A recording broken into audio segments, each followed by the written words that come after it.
you're watching this right now, chances are your heart is heavy. You've lost a friend or a loved one. I want to speak to you, not as an expert about grief, but as a mother who lost her daughter 3 months ago and who's still on the journey of trying to figure out how to cope. The shirt that I am wearing today, I almost got rid of it because it's the shirt that I was wearing the day that she passed, the day that I got the phone call where she said, "Mom, please come help me," and where she spoke to me during that call about what a good mom I was and how much she loved me, and she thanked me for being there for her. She also said that she was finally gonna just come home. She was gonna move back in with me. I guess she did go home just to God. Her name was Xylena. She was only 25 years old, and she had struggled for years with anxiety and depression and other mental struggles. And through all of this, she strived to be a good person. She truly loved those around her. In her final 6 months of life, something changed. She returned to God. She denounced everything that didn't have to do with God and the gospel of Jesus. She began reading her Bible. She was praying. In fact, one of the most memorable things she said to me was when she was going through some of her darkest moments, I said, "Are you praying, Xylena?" She said, "Well, I am." She said, "But what I mainly do," she said, "is I just talk to God all day long as I go about my day." And she said, "Is that like prayer?" And I said, yes, it absolutely is. And that changed my life. That concept of talking to God all day and hearing my daughter witness to me about that truly impacted and changed my life. God wasn't new to Xylena. She actually had a tattoo. She had gotten it as soon as she was able to get it without getting permission from me. So when she was old enough, and it was from Psalm 23 verse 5, and it just said, "My cup runneth over," right on her arm for the world to see, on her forearm. And I just thought that was beautiful because that was how she lived her life. She lived her life in gratitude. Those last 6 months, she worked really hard to change her life. She was exercising, she was taking vitamins, along with, of course, the praying and reading her Bible and really working to untangle her mind. She even did the carnivore diet with me. The carnivore diet helped her so much that one day she walked into a store all by herself. She bought multiple gallons of water and a coffee press. So we had discovered that coffee was becoming stronger for us on the carnivore diet. I guess, clean eating, not eating carbs. And one day when she was doing dishes, her coffee press broke. And so I joked and said, "That's your sign, no more coffee." And she laughed back. I knew you were going to say that. But we both knew coffee was still going to be a part of our lives. So she went and bought the new press. And you may be thinking, well, that's just so simple. She went into a store, but to us and to her, it was huge because she hadn't gone into a store for a couple of years. She would have other people do things for her and this and that. For us, it was so big because it meant freedom. For her, it meant hope. It meant that God was working. And so Xylena, this beautiful soul who was so loving, so giving, just generous with her heart and her time, so caring and good to her little sisters, was getting stronger than she had ever been before. And then she was gone. Just like that. Suddenly it became the last time I held her hands, the last time I cooked a meal for her, and the last time I heard her say, "I love you too, Mom." The the last text I got from her. If you've lost someone too, then you know there just aren't any words, and there's not enough tears, and that the grief comes like waves, and sometimes they're sort of gentle, and sometimes the water seems still, and then out of nowhere, a huge wave comes and just brings you to your knees, and you have to fight to get back to the surface, and that's just how it is. You know, and it's not just the sadness, it's the confusion, and it's the guilt. And the guilt has been one of the hardest things for me, because there's all of those questions. Did I do enough? Could I have done more? Did I fail them? But what I'm learning is the guilt that comes with that grief isn't any sort of proof that you failed. Instead, it's proof that you loved. We're human, and we do the best that we can with what we know to be true in those moments. And one thing to remember is that God knows the intentions of our heart. His grace isn't limited by our mistakes. And I believe with everything in me that he received my daughter Xylena with open arms. He saw her trying, he saw her heart, and now she's free. I still talk to her. Sometimes I say her name out loud, Xylena, my Zybe, my beautiful baby.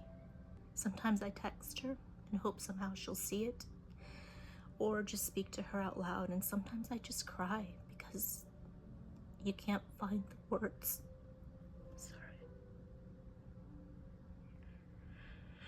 Sometimes I'll hear a song that sounds like she's speaking to me through it. And I just feel her in those moments. I see her in little things. A butterfly that flies past me or near me. A dragonfly that was sitting above her lounge chair in her backyard after her passing, when I came to clean out her house and stayed in that spot the entire time I was there. Hearts in the clouds, and hearts even in my coffee. And sometimes they're half hearts, or they're hearts that look like they're a little bit uneven sometimes, and I can hear her voice telling me, Mom, it doesn't have to be perfect to still be good. And that's so true. I believe that's the best way to live a life, is to know that yes, we can try, but not to carry any guilt, because it doesn't have to be perfect to be good. And all of those little things, the dreams that don't feel like dreams, I don't think those are coincidences. I believe they're mercy. I believe they're God saying that she's still with me and that he's with me too. If you're working through grief, these are 10 things that are helping me to survive the hardest season of my life. It's something none of us ever think that we're going to have to face, and I'll tell you what it did is it suddenly made life very real for me. You know, I was of course alive, but after this it makes life so real, and it also makes death so real, because you know, none of us are getting out of here alive. But if we lose someone that we love before it's our time, we have to be able to work through that. These tips are not to take the pain away, but to make space for healing one breath at a time. So here's some things that have helped me. Feel what you feel. Don't hold it in and don't rush it. Some days I cry without warning, and then some days I'm laughing because I'm remembering funny moments with her, something funny or silly she did. All of the emotions, including the guilt, that heaviness, and that part of it, those are all part of the love and the loss that you are experiencing. Let the emotions come. then let them pass. Don't try to hold on to them. Don't try to push them down. Just let them roll in like storm clouds. Accept them, and then let them pass. Start each day, this is number 2, start each day with a gentle check-in. Ask God and ask yourself, what do I need for myself today? Not next week, right?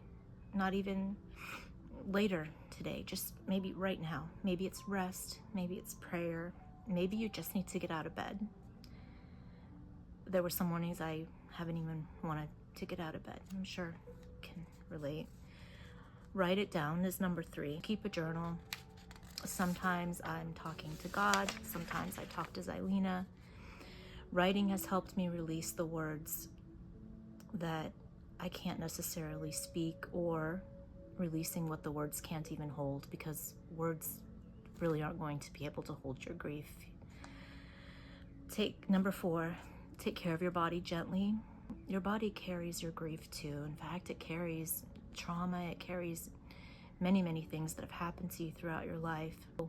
Trying to eat something nourishing. I remember first month just eating what was put in front of me, and I think it was so shocking to my body because I had gone from eating somewhat healthy and, you know, working out a bit here and there, not much. I wasn't in the full swing of things yet, but I was definitely being more careful about what I was eating. And so when your body's going through this, it's going to be sometimes a feeling like not eating, which I experienced all of that as well. It's just hard. Trying to eat nourishing, drinking water, moving a little. It doesn't have to be perfect. Just try to be kind to your body. One of the things that I did, because I haven't felt like going out on walks, you know, I kind of like don't want to do that. I don't know why. I'm trying to work up to it. I'm just still in my sadness, but I got a rebounder. So, you know, it kind of helps to just get on there, even if it's a couple of minutes, and just it helps things to just move through your body. I have found that so helpful. Number 5, creating a sacred space. I made a shelf for her. I don't know anything about editing, but I'll try to insert a picture, or maybe I'll get a video clip of it and add it in. It's her last bag of coffee that she had, her photo, her Bible, and other items that were precious to her, and some that became precious to me after her passing. The last water bottle that she drank out of, and just other little things like that. I kept some things that some people might think are silly, but when it becomes the only physical representation you have left of someone that you love, those things do and can become very dear. So creating a sacred space is very helpful with your healing. Number 6, say their name, talk about them. Don't be afraid to share stories. People might avoid the subject, but you don't have to. And I believe that saying their name keeps their light alive. And it keeps that heart energy active and flowing. I don't know how to describe it. It's just something that I feel. 7, take breaks from the noise. Social media, news, even conversations. The world can be overwhelming when you're grieving. That's kind of what I'm experiencing. And I think as far as going on walks, I don't really have like a private place to walk near where I live. And I think, you know, that's why I kind of just want to shut away. I'm not really ready to step out into the world yet, and that's okay if you're not. Remember to take your time, give yourself that space and that freedom to just kind of be to yourself sometimes, if that's what you need. Okay, number 8, notice the signs. They are there if you open yourself up to them, and whatever you believe they are, if you believe it's just coincidence, or if it's synchronicity, if it's from God, your loved one, whatever you think, if you open yourself up to it, you will notice the signs. They're there. So a song, feather, a dream. I believe that God often speaks through whispers. Those are the tiny things, you know, the whispers. And I believe our loved ones are near too, so watch for them. Number 9, lean on someone. You don't have to carry this alone. Call a friend, join a group, or just sit with someone who won't try to fix it, who will just be with you. And if you can't talk to anyone, talk to Jesus. Number 10, give yourself grace. There's no timeline. And it was so interesting to me that because I found such a stronger faith in God after her passing, I was feeling like a sort of lifted feeling in those early weeks, because like I just knew in my heart that Xylena was free from her pain and her suffering, and that she was with God, and that everything was well. That I kind of felt a lift, in my spirit. And then, of course, those waves come, and I went back down at some moments. But just remember that some days are going to be broken, and some days you might feel surprisingly great, and all of that is okay. Both are human. Both are held by God, and you can hold space for any and all of your emotions. However you are feeling is okay. I really wanted to make this because I just wanted to reach out to others who are grieving a loss, and I want you to know that you're not alone in your grief. You're not alone in this world. There are others who have gone through this before us. There are some who are going through it now, and unfortunately it will happen again. This is the nature of being alive here on earth. I think it's important to remember that even in these super dark moments, the heaviest moments, God is with us, and He doesn't just walk with us in these moments. I feel that He weeps with us in these moments. I feel that He knows what it's like to experience loss. And I believe that He can love us through it, and we just have to let Him and feel it. So sometimes it's just going to be one quiet victory at a time. And we need to remember that prayers don't have to be just the sad ones. Prayers can be our angry ones. Prayers can be our frustrated prayers.